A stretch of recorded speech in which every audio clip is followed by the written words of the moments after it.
I'm here today with a talented and inspiring smooth jazz drummer and composer, Kelvin Harrison, aka KK the Drummer.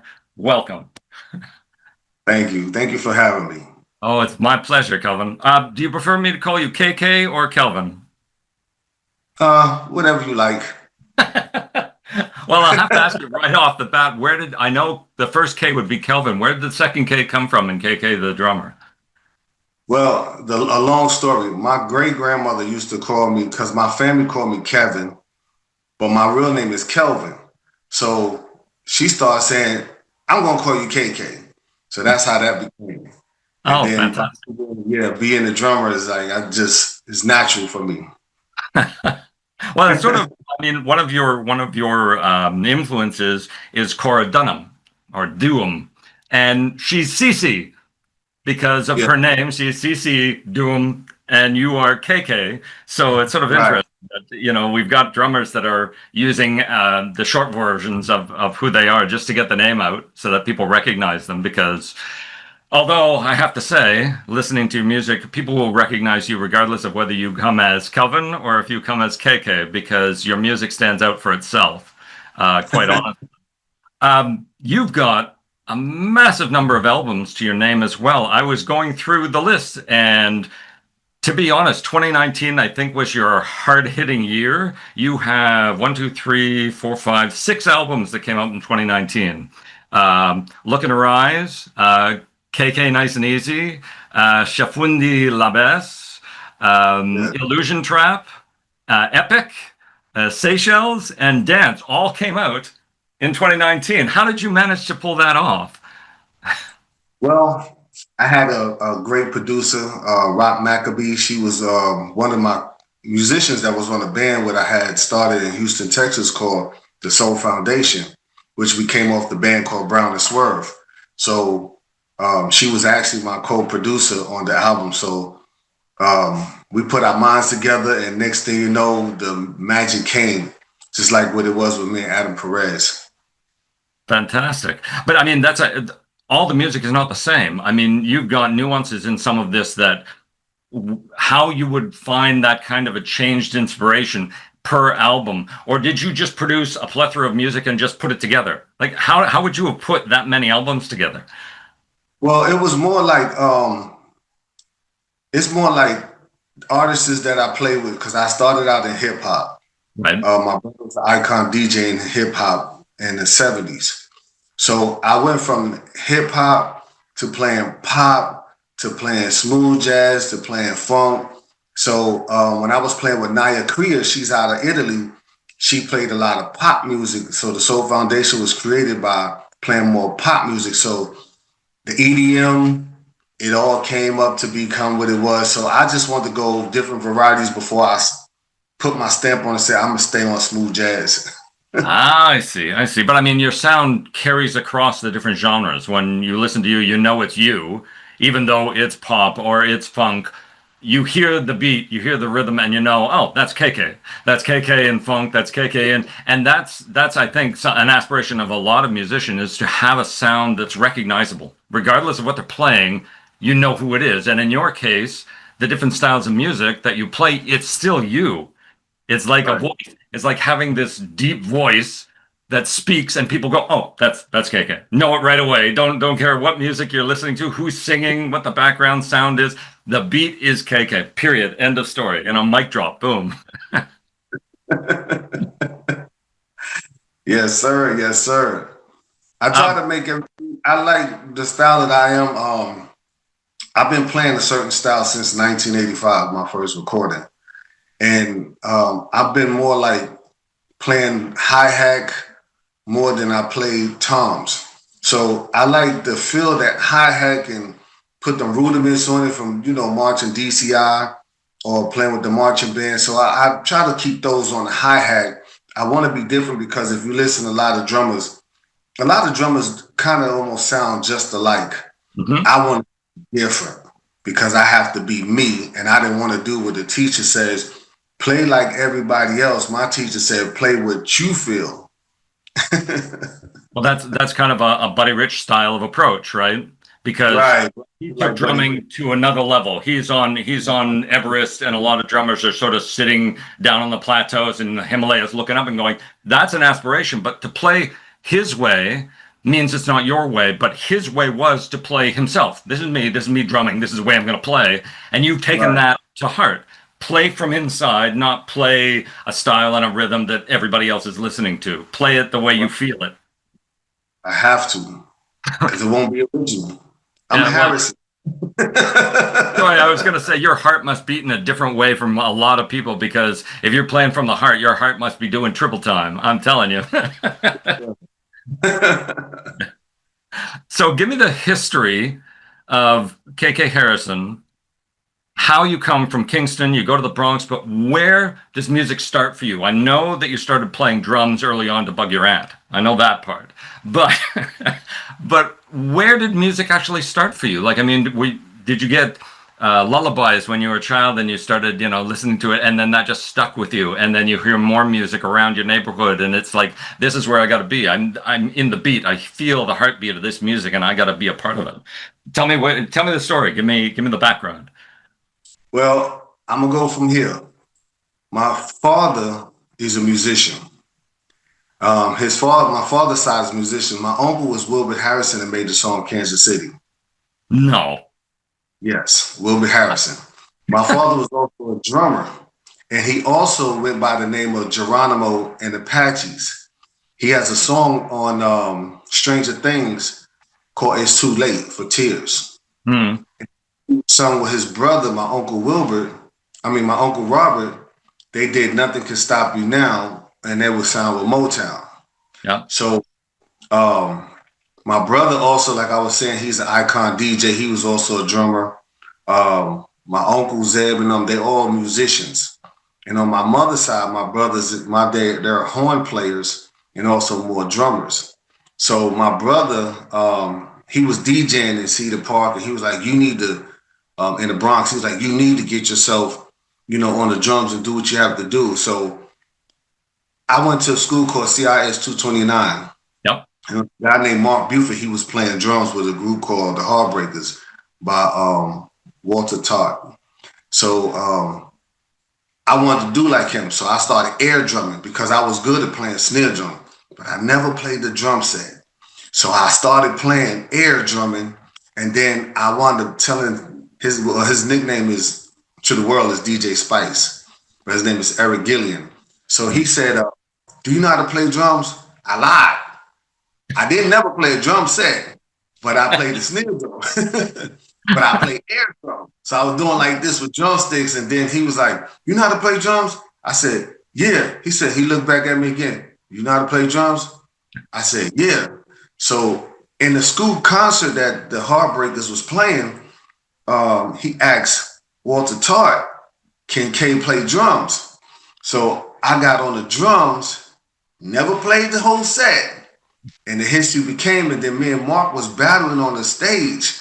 And Mark passed me the crown and said, hey, you the man. Then my teacher, Mr. Beasley, said, I can't teach you nothing but the fundamentals. He said, I don't know what that drummer came from, but I got to teach you fundamentals. And Mr. Cologne was like, stuck with me through the whole end. And I mean, playing drums, it just came natural. And I felt like it was all from my family side, both sides of the family. And it was just, but the thing about it was I kind of lied, but I guess I did. Confidence. Your insides knew you could play more than your outsides in the air knew. So as soon as you sat down in front of him, I'm already there.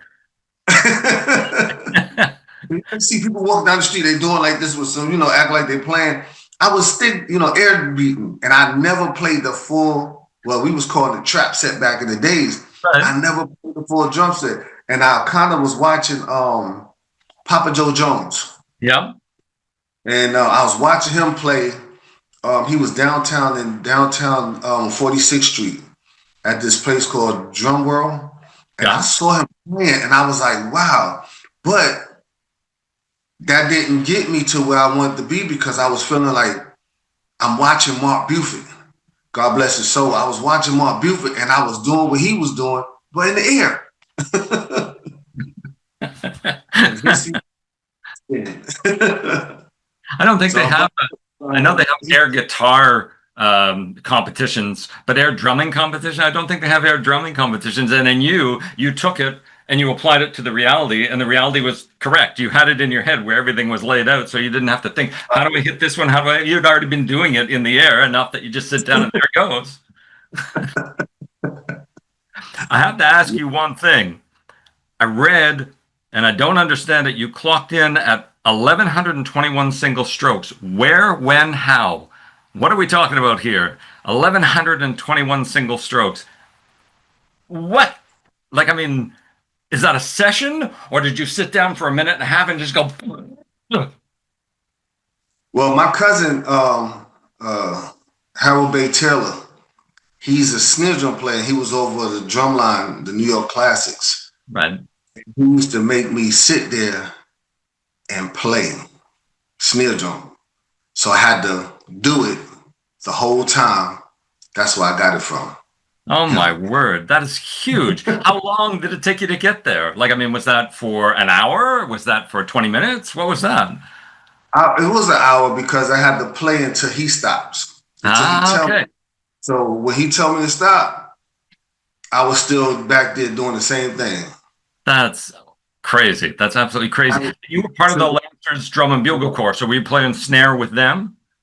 Yes, I played snare with the New York Junior Lancers Drum Corps. I actually auditioned with the Blue Devils. I made it, but I marched with the New York Classics more than anything.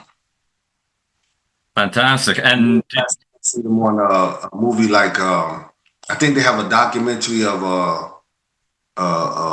Marcus Garvey. You see a marching band, or Malcolm X. You see the marching band walking through Harlem with this burgundy and white uniform. That's the New York Classics. oh, fantastic. Yeah, I think the movie is Drumline. Is it that one that has them in it as well? The Drumline with Nick Cannon, yeah, they have type of no, but the Classics wasn't in the Drumline. Ah, okay, okay. But in the That Malcolm X movie, they were in. was college. Yeah. So, did you ever affect other artists? Because I've got a list of artists that you've played with. You've done session work with a number of artists in a different grouping. You've done reggae and R&B and gospel and pop, and you've worked with Grammy Billboard winners, and you've done Southern rock. Obviously, you've done other styles and genres of music. But have you ever sat at the drums? They're in a session, they're playing music, and you're playing with them, and you took them in a different direction. Your heart said, the sound needs this, and you started to play a rhythm or a beat that sort of took them off the direction. They look at you and they say, "What? That's the route. That's where I want to go." Have you ever had that kind of an impact with your drums? Yes, actually, Stranger said it. I did it with Chris Gardner, Southern Rock. He had an album called Nothing But Free. The whole entire album. He used my band, the Soul Foundation, anyway. But he was supposed to be Southern Rock, and Southern Rock has kind of like a rock with a Southern beat. Mm-hmm. I decided to go a different route. I wanted to put more rudiments in the song. I wanted to give him a different feel than Southern rock, Southern playing, country playing. So I wanted to give it a little different. And he looked at me. He said, "Do what you do," because Andy was like, Andy's the engineer of Sugar Hill in Houston, Texas, Sugar Hill recording studio. And Andy was like, "Just let him go." And his album was beautiful. He remixed the album again, but he wanted to go more of a countryer style. But the album that we did seems to be better for him because I was honored to play with Sarah Dash on You Belong, Right Here Where You Belong. Yeah. So, in essence, you have a voice with your drum set, with your percussions, that actually speaks louder sometimes than some composers think, this is the way I want things to go. And you in your head hear it, but I won't say impose, it's almost influence the rhythm and the actual heartbeat of the song to take it in a direction that's unexpected, right? Right. And when you compose your own music, do you find yourself doing that as well, where you're thinking of, this is the road I want to take, and then you start to play, and the voice inside you says, no, try this, and then it surprises even you. Have you gone through things like that? Well, most time it's like this. Like the album Going Back to the Past. I composed that, and I used one person was Adam Perez, the Grammy nominated producer. Mm-hmm. And with Going Back to the Past, it came here. So I sit back and I was listening to Strange. I was listening to Tina Marie. I was listening to Mary J. Blige. I was listening to Stevie Wonder. I was listening to George Benson.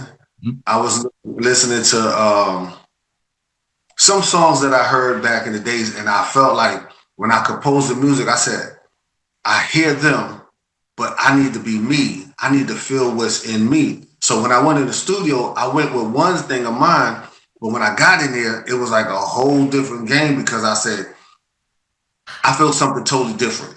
Yeah. When I felt that thing came different, listen, it blossomed big. And strange because now in the song like Den in the Move, KK Funk, off that album Going Back to the Past, those things is just like rocking it off now. So you're comfortable playing. So I've watched you playing a couple of videos, and you seem so relaxed, so comfortable, so sort of in the moment. Do you ever get nerves? Do you ever get like the butterflies in your stomach when you're going to go perform, even doing session work? Do you ever feel a little? You know, I would lie if I say I didn't, but I do all the time because sometimes I feel like I don't want to mess up. But the strangest thing about it is my mess ups are my beats. So even when you mess up, you do well. It sounds good. But when you have the nerves, how do you get over it? Like the interview we're doing is going to be viewed by a number of artists as well as audience people that listen to the music, and a lot of them take cues from some of the other people that I've spoken with about how they deal with nerves. So how, in your case, do you deal with them when you feel that angst, that kind of a feel of I don't want to mess up, even though in your case, when you do, it turns out really good. But how, when you start up, how do you walk into the situation and say, okay, I've got nerves. Now I'm going to go in and play. What do you do? How do you get yourself there? Well, first thing I do is when I'm nervous, you know, I pick up my sticks and I start beating. So I put my mind in saying, let me close my eyes and vision me already there. So when I vision that I'm already there and I'm playing while I'm practicing getting my hands warm, it gives me a good feeling thinking, okay, now I'm there. So now it's time to play because I don't got the nerves out. So you know, sometimes you got a vision like you're already on stage and you're doing it. Because once you do that, it get rid of all of those, you know, shaky things in your hands and sweat. And then when you hear the crowd, now you hype and you ready to go. Before, you know, some people found different ways of getting rid of nerves. I got rid of nerves of acting like closing my eyes and say, I'm already on stage. I'm already on stage. Let me do it. I pray. I'm doing it. I'm doing it. I'm doing it. And then when I get on stage, my hands is warm. The crowd get loud. I'm already on fire. It's kind of like when you were asked, do you play drums? You know, you've been playing them, but not playing them. You're just sort of in your head. You're going, yeah, I can play. And then when you're asked, can you play? Yeah, I can play. I can play because it's already in your head. You can play. So you did that for your nerves too. Get yourself warmed up. Yeah, I'm playing. Like it's a two difference. You ask a person, can you play drums or can you beat drums? There's always two difference. Yep. A person that beat drums, he can get on drum and beat it. But a person, and it can sound good because he's beating it. But if you play the drums, you know what it sounds like when it's being played. Yes. Yes. And there's a huge distinction. Yeah. Yeah. When you're playing, when I listen to you, I've listened to some drummers and they drum. They're in the rhythm. They get the music. They're playing sort of that background heartbeat, and that's what they're doing. They're beating the drum to give the heartbeat for the musicians that are in front that are playing, or the singer that's singing. They get sort of almost metronome-like, right? Tick, tick, tick, tick, and they're just doing the beat in the background. When I watch you play, when I listen to you play, it's playing a musical instrument. It is not beating a percussion. It's not thumping a stick on a skin stretched over a drum shape. It is music. It is knowing what the instrument can do and then making it go just ever so slightly better than that, right? Because it's I won't say it's astronomical, but it's certainly close to being out of this world playing. When I've watched you play really, really, really well, I tell you, sir, that is drumming at a level you're up there. Buddy Rich would look down and say, "You've done well. You've done really well. That is good playing." But Thank you. don't you don't need to thank me for saying what's factual. I mean, seriously, you just have to know. It's like I said, when you got up there the first time you're asked, "Can you play drums?" Sure, you can because it's in here. You can play drums already in here. I remember one time, this guy, I was playing in church in Charlotte, and this guy that plays the sousaphone named Andre Guy, he was telling me, he said, "You disappointed me because you're a drummer, because I kind of missed the beat, but I didn't miss the beat is the point that I felt like at that time, something was in my head saying, clean, clean, clean, play this. It'll fit better. But it did. It worked. It worked out in the best way I knew how to. And it came out better, but he was saying, you're a drummer. Just always remember, you a drummer. That's what I look at you as, a drummer. But don't know that I could play bass guitar, keyboards, brass instruments. I could play all those. I didn't get this pink lipping for, playing trumpet and An embouchure lip. That's what that is. Yeah. But I mean, you're a musician, and he shouldn't say you're a drummer. You're a musician. You play a musical instrument, and you play an instrument. You don't beat a drum. And yes, sir. he needs to recognize that. I mean, for anybody that would talk, I hate to say it, but talk down to a drummer, like you're just rhythm. That's all you is. You're just rhythm. No, you are a musician, and you can take the band anywhere you want, just like the keyboardist can, just like the lead guitarist can. I mean, a bassist in a jazz band can suddenly switch up pace and notations and take the band in a different direction on a song that they thought, oh yeah, we always play it this way, because the music can do that. The person who's playing the instrument can do that, and you have that skill set with the drum kit to take music in a different direction. And it's not just by beat, it's by the sounds that come from that percussion instrument that you play. Yes, sir. That drum skins, everything on drum skins, they mean something. Everything. Every drum has a tune. And I tell drummers, don't just tune your drum or play a drum because you see your favorite artist play it. Play the drum because you want to hear the sound and the quantity and the quality to your ears. Now, I started out playing with Lugwood in school, and I went from Lugwood to Yamaha, but I didn't feel the sound that I wanted. So I jumped on Pearl, but and then I jumped on Gretsch. But the sound that gave me what I really want has always been there was Tama. Wow. So Tama, that's how you're doing testimonials for Tama. Tama's going to go, oh, we want to put his name on a shirt. We want all of this because he's selling our drum kits. But I mean, that may be true. That's probably true for you, and in some circumstances for a number of other drummers, they look at that and say, yes, that is the instrument that speaks for me. But as you pointed out, other musicians, other drummers will look at a different drum kit and say, this is my voice. I hear my voice through this equipment. So for you, it's Tama, right? Yes, sir. And what about the hi-hats? What about those guys? What's your favorite of those? Well, I love the Zildjian. I still love Zildjian. I have not changed Zildjian, but then I went to Sabian. So I've been playing Sabians, and I wanted to give them a try. But realize that Sabian and Zildjian are the same because there are two brothers, like Pumas and Pumas. So they're two brothers and I like Sabian cymbals because Sabian they have the same sound, but you have to look for the right cymbal again. It's all in what you want. You can't go by what other people do. You got to go what feels and what sounds right. Because you can sit there and tune a joint, and you want to hear that, and you go, I gotta go in Guitar Center and figure out what's that. Sabians gave me what I wanted. You know, Fantastic. I roll with Sabians and the cymbals because again, it's like somebody saying, oh, you know, you got to hit that high note.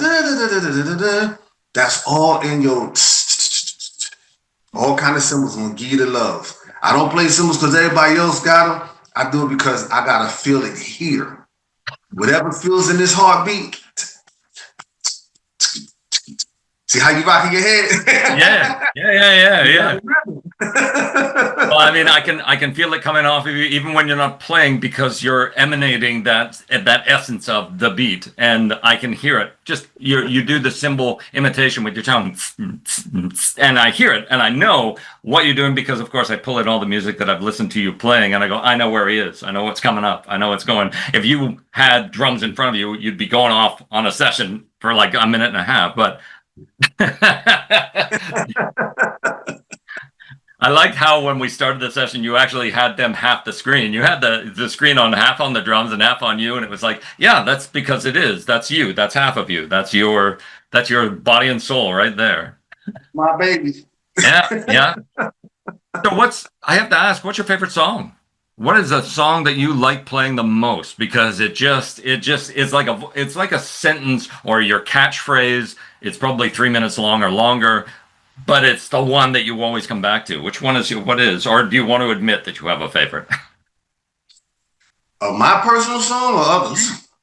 Yours. Oh, well, my personal song is Den in the Move, Going Back to the Past, and KK Funk. That's 3. You're cheating.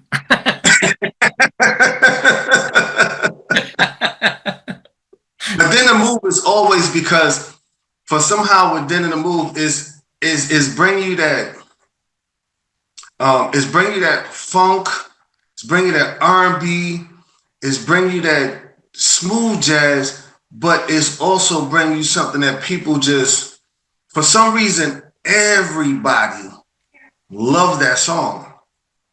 I don't care who it is. I had people that's 80 years old and they would sit and listen to that song. And I would thought about the song Going Back to the Past because that's for more like, you know, songs like back in the days, you know, with that keyboard style. But for somehow they just love that Den in the Move. And I didn't like it at first. Oh. I didn't like it at first. When I first was listening to it, I created it. I was like, I didn't like it because I felt like nobody's going to listen to the rest of the album. So I started hating the album. Hating that song because I'm like, nobody listening to it. But then later on, I started listening to it like, wow, because people like, now I get what they saying because it is something like Better Wake Up, the song Better Wake Up. That's one of my number one favorite songs. But then in the Move is the one I keep going back to because everybody like it.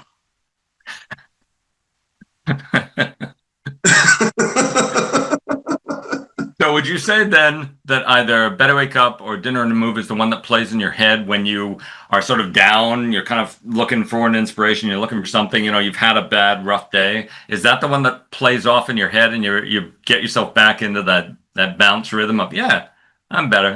I just needed that. Yeah, Then in the Move gets me in that mood because no matter I'll be feeling like and I hit that doom doom doom doom doom doom doom doom, and I'm like,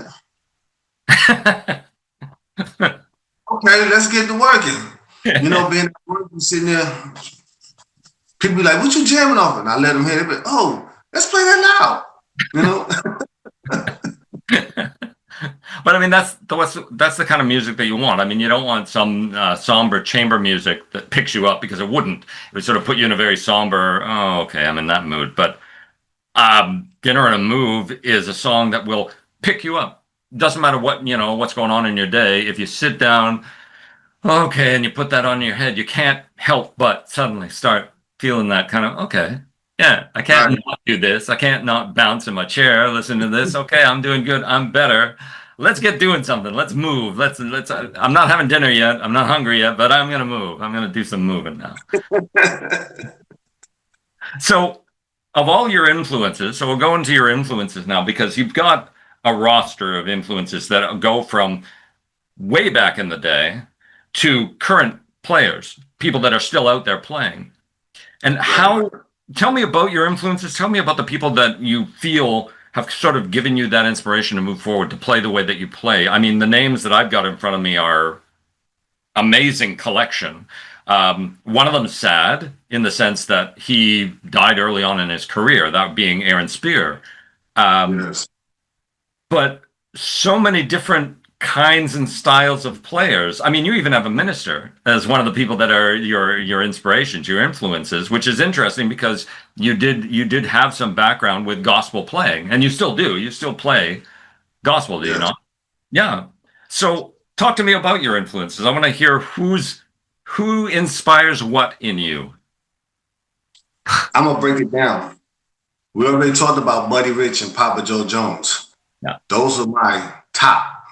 They're the same to me. Buddy Rich and because Papa Joe Jones, he's the one that did the, flipping the drum side to side. He came out with something different. Yeah. But when it come down to drummers, Sheila E was someone I watched a lot. I grew up watching Sheila E. I watched how she threw the sticks down and the way she would play a drum set, and then she go to the timbales. And then you have people like Cora Dunn. I love watching her play when she was playing with Beyonce. She was playing with Prince, Chris Coleman. He's phenomenal. I mean, he's like a machine to me. And then you have like Minister Calvin Rogers. He plays with everybody in the gospel, even with my cousin, Pastor John B. Key. And that guy right there, when I sit back and listen to him play, it's like you can hear him talking. Each tom tom has a word to say, and he's preaching in each one of those tom toms. And I'm sitting here like, wow. And then when I listen to people like Aaron Spears, he's a God bless his soul, but he was playing with Usher. He played in American Idol. And that guy, when he plays, he closes his eyes and chew gum at the same time. And he's business. I mean, Aaron Spears was, God bless his heart. And Tony Royster Jr., I believe he's a machine as well. Mm. And he plays so, I mean, it's like, I first watched him when he was playing with Jay-Z. Yeah. He came out just so fast. And it was awesome to watch this guy play. Then I watched Stevie Wonder play at NAMM at one time. And Stevie Wonder impressed me because Stevie Wonder was talking about playing drums and how you don't have to be so fancy. You don't have to be like everybody else. He said, you got to know what you want to do on these drums because guess what? Every last one of these drums has a conversation. Yes, it does. Like you said, the minister playing, it's a conversation. It's a preach. It's words. Every single note, every angle that you hit the drum at is saying something, and how you put the sentence together is that conversation that people hear. And you don't need to do it. You don't have to use big words because you can point across really easily if you know what you're doing, and that's where musician comes in as opposed to drummer. The way you play, it's a conversation. You hear that.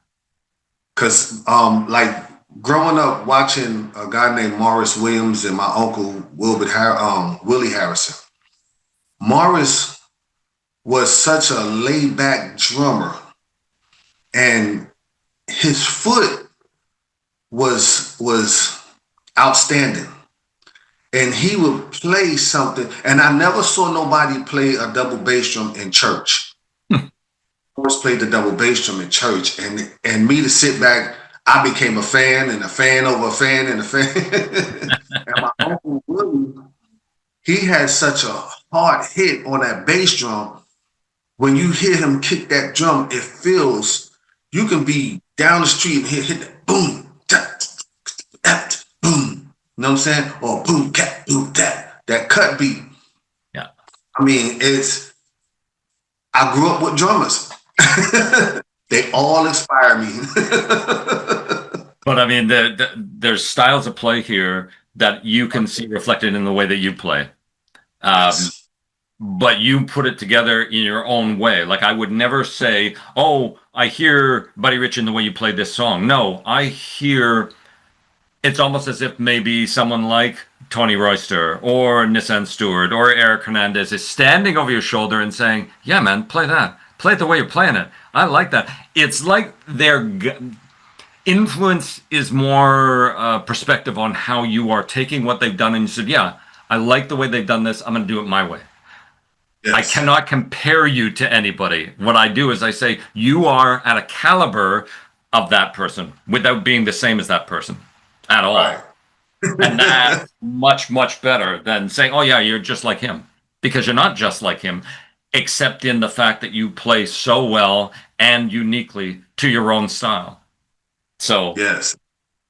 I gotta be me. I can't, like I said, I listen to a lot of drummers and I hear the same style, the rudiment, the rolling. But when I'm playing, I want people to be like, yeah, he's different. And I've seen a lot of people tell me that, I like your style because you're different than any other drummer. I want people to continue to say that, because I don't want to be classified as the same person. Like everybody want to be a Dennis Chamber. yeah, no. I love the way he played, but I can't be Dennis Chamber. Yeah. We don't have the same blood. We don't play nothing alike. But I love it. I love watching people that play fast. But again, I don't want to play like them. I give it whatever God put in my heart to do. I'm going to do it and make sure. Do it really, really well. And I think the voice that's been put in your heart that comes through your percussion instruments is a phenomenal voice that speaks in different ways, as I said, from listening to the way you play. I know that you went to a music and arts school after you graduated from high school and you took music theory. Does music theory play a part in the way that you play? No, it doesn't. Because music theory is kind of sort of like your program. It's Right. like going to Berkeley College. You're going to be programmed to play a certain way. So if they want to say, okay, heel toe, heel toe, heel toe, those are the basics. Right. They teach you things the way it's supposed to be. I don't want to do what it's supposed to be. I want to do like what it should be. Ah, so in essence, the music theory that you took gave you a place to say, I don't want that. I get what that is, but I'm going over here. Right. So It makes you like a person's okay. For right now, you hear all the drummers, they roll and they roll and roll, and that's what people do, right? Okay, but a person that plays pocket gonna come back and get the job quicker than a person that does all the rolls. Yep. You know why?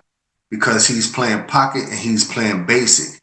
He's playing what he feel, and when it's time to roll, he gonna give it to you. To the drummers nowadays, they're just rolling, rolling, rolling, rolling, rolling, rolling, rolling. But you don't have to do that. You want to stay in the pocket because when you play in the pocket, it gets you the gig. see, there's advice. See, this is the thing. I should be writing down all the little bits that you're throwing out there, the tidbits, because things like that, people are going to hear it and go, I never thought of it that way. I never thought of. I watched other people play and I thought that's the way to play. And just the words that come from you, it's like you're doing a snare tap, and it's whoa, that was different, and that's what people need to hear. So big questions for you. The first one would be, what was the best advice you have ever received in your life for moving forward with the musical career that you have? The second question, because I'm going to fit the two of them together because you may wind up saying this is the same words, is what advice would you give young up and coming drummers, musicians with percussion instruments? Put it that way.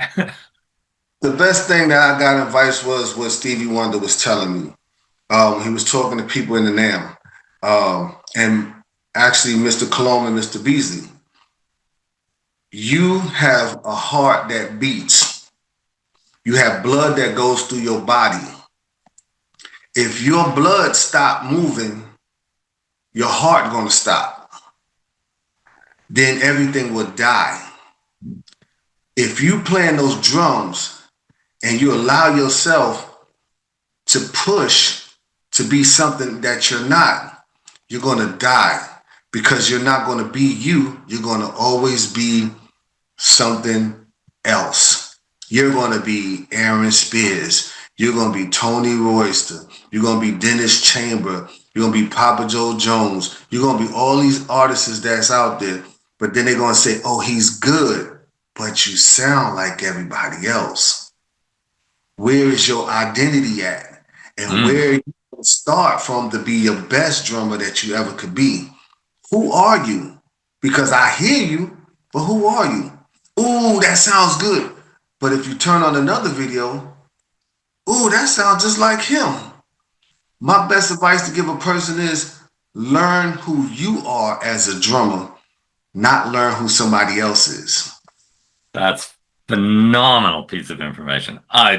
Again, take my pen. I'm going to write that one down. I'm sorry. That's to be honest, for any musical instrument, that statement right there is probably the best piece of information anybody could receive, in the sense that play who you are. You can learn all the technique. You can learn all the theory. You can learn everything that you want. You can practice till you're blue in the fingers on whatever, or blue in the hands, or blue in the lips. It doesn't matter if you're playing somebody else. If you're not playing you, if you haven't found out who you are and how music speaks through you, what's the point? For example, you doing interviews, right? I like the way you do interviews. Thank you. Somebody might say you favor David Bowie, right? But you doing interviews. You speak different than everybody else's. Your questions is not like everybody else's. So you doing something different than everybody else. That's why you're successful at what you're doing, because you're being you and you're not following the pattern of everybody. You might have a mentor. He can mentor you. He can give you every advice in the world, but it sounds great, but is it really you? I like that. I definitely like that. Yeah. I mean, I'm going to take what you said as a personal compliment, because all I've done through my career of doing interviews is be myself. I talk to people the way I expect to be spoken to. I speak with respect. I have a sense of humor, so I'll play off of that. But I have a genuine interest. And when I listen to a musician, I have a general like of what they play. I will listen to everything they play, even the embarrassing stuff. I've I've had some people that I've spoken to that started out playing, just little etudes for to train people, and you listen to that and you go, he could be 5 and playing that kind of music, and he's an adult playing that kind of music, and then you hear what he plays, right? This is for, I need to market some stuff, I need to sell some stuff, and they need that kind of music, so I do this work.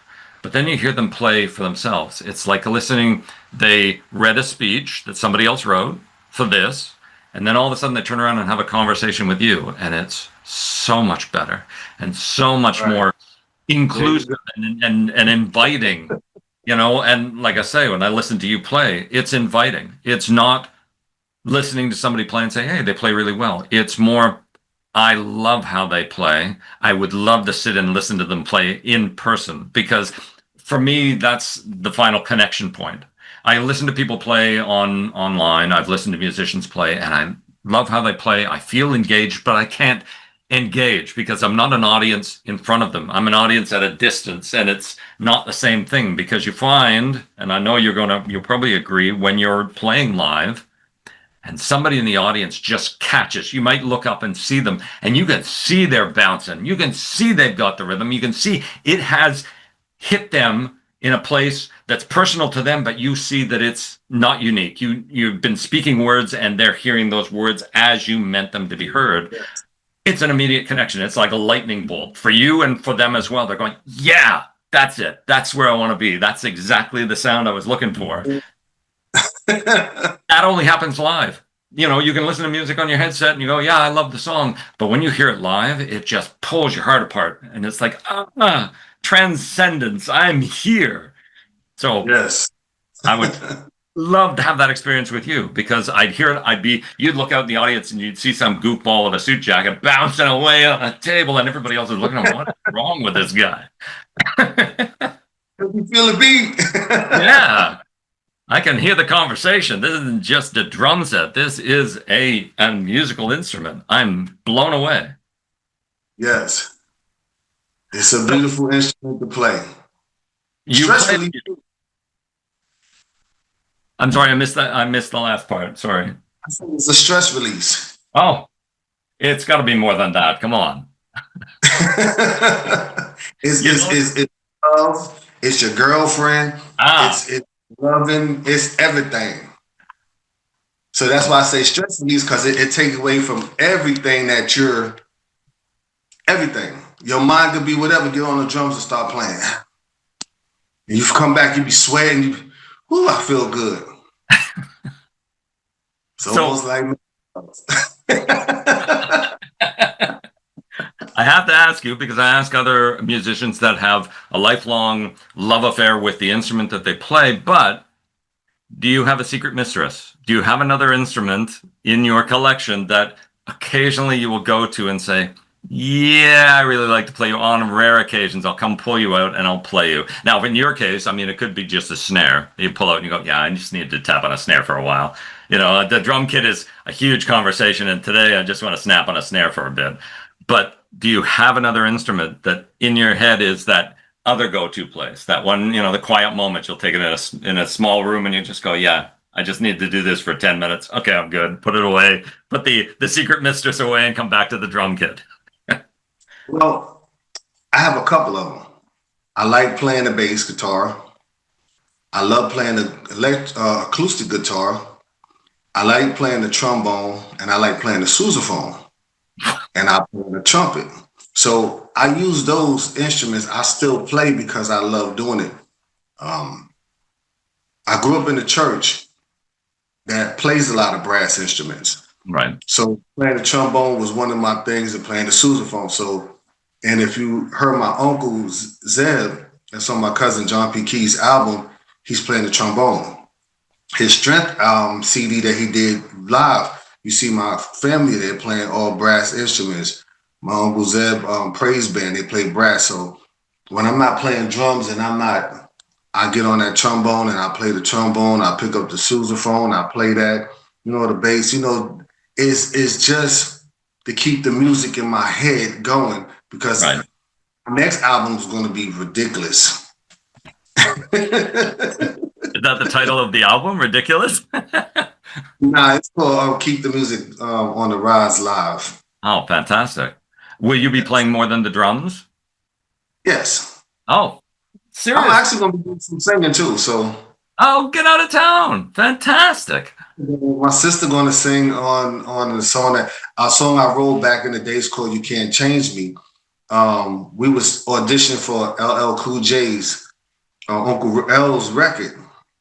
And he liked us. And we also performed on this group TV show back in the days in Harlem called Uptown Comedy Club. Right. So we did perform there.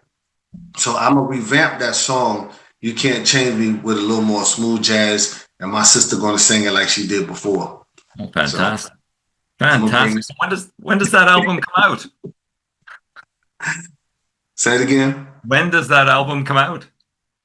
I'm actually going to start recording in another month and let it release. You know, because I have a song right now I'm trying to push called No Community Service. Right. Yeah, that was that came out in 22. That came out after the Going Back to the Past. So your No Community Service album is in 22. So that would have been 3 years ago. But you're pushing that, you're getting that one out there more, you're getting the songs out there more as well. Yeah. Because it's like Frankie and the Maze, right? They've been playing Before I Let Go for 20 something years, maybe longer than that. And they haven't done another album.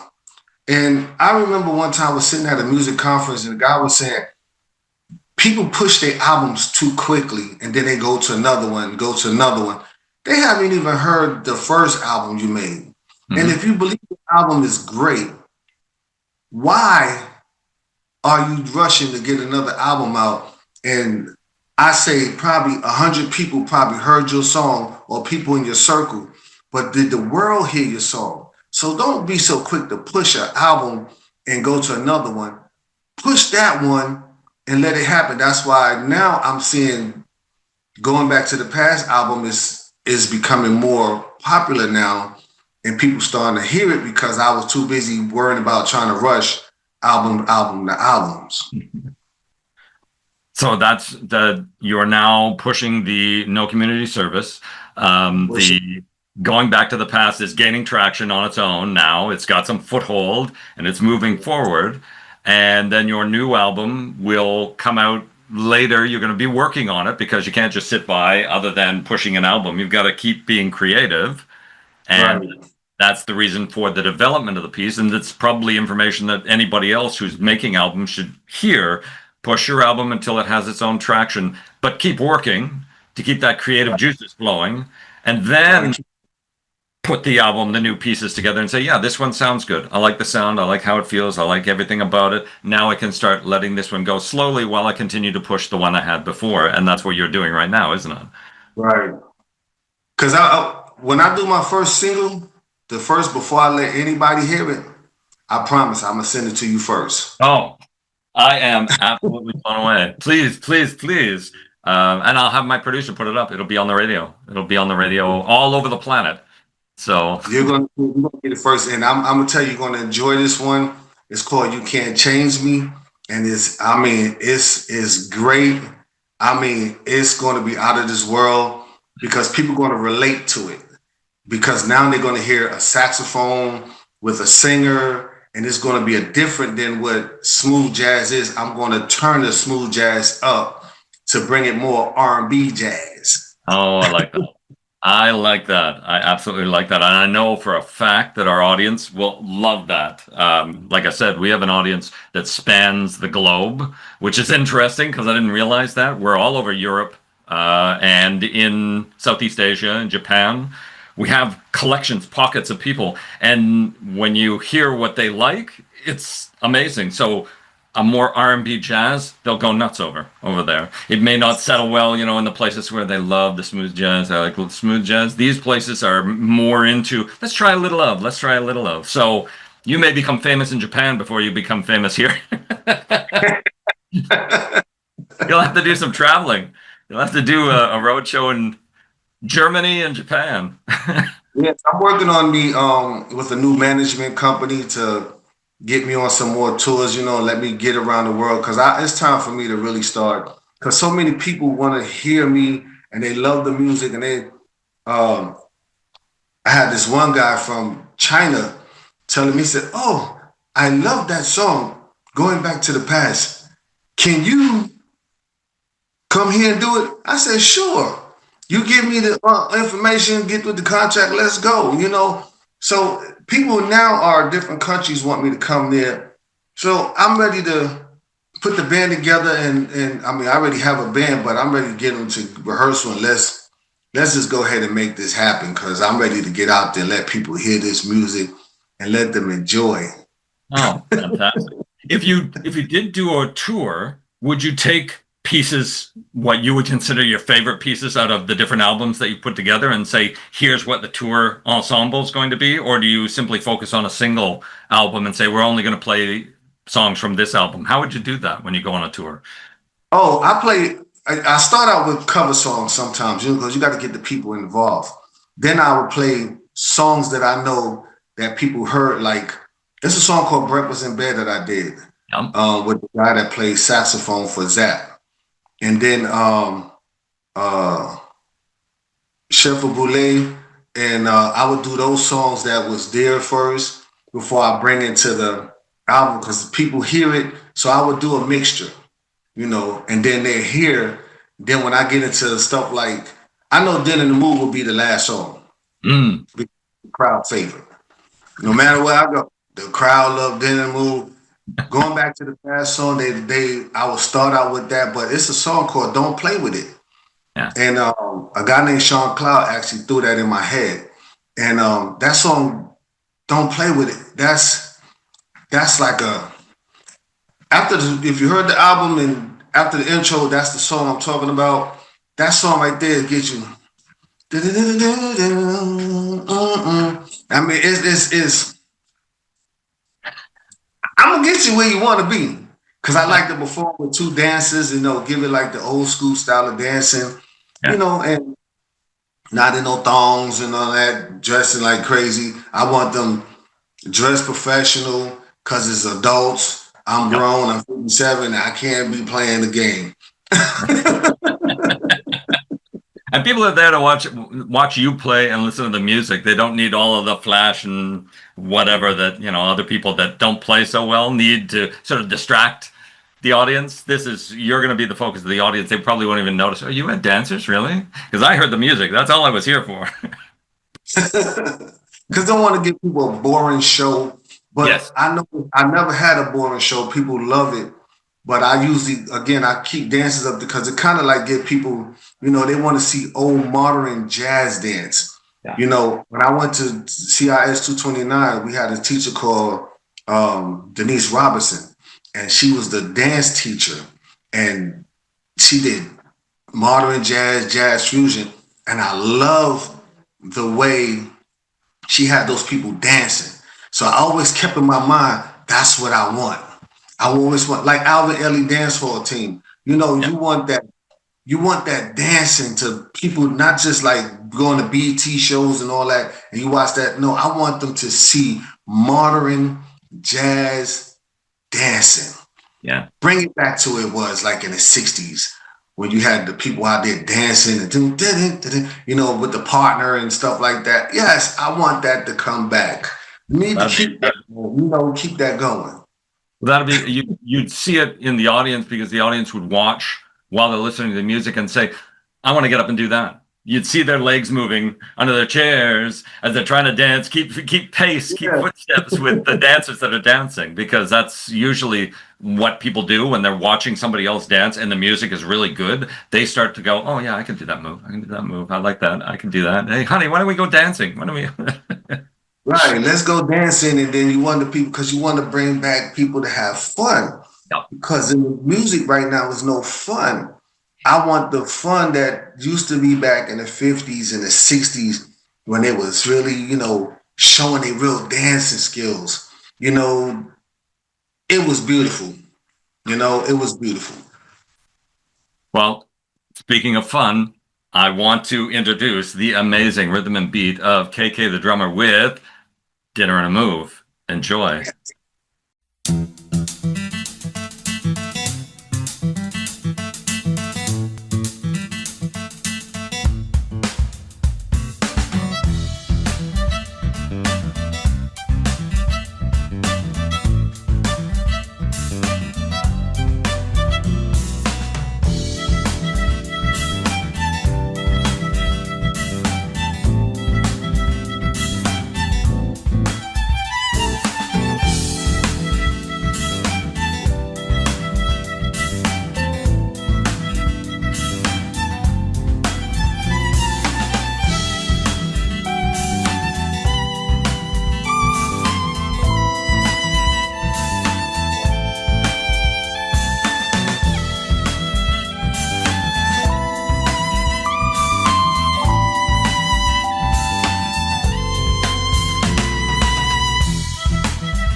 KK. It has been an absolute pleasure speaking with you. I've enjoyed our conversation. I've learned a lot. I've got some valuable tips. I have some musician friends. I'm going to give them what you said, because what you said is what they need to hear. That is advice that fits whatever you play, whatever musical instrument, whatever goals you have in life. If it's not from the heart, it's not you. It's not going to work out. So fantastic words of advice. I appreciate you, and I love your music. I hope to hear more of it, and I really hope to meet you in person, hear you play in person. I really do. Yes, sir. Don't forget, I'll do the first song. I'm sending it straight to you. I am honored to have that privilege. Thank you very much, sir. As I say, it's been my pleasure. So have a fantastic day, and we'll be hearing from you. Thank you.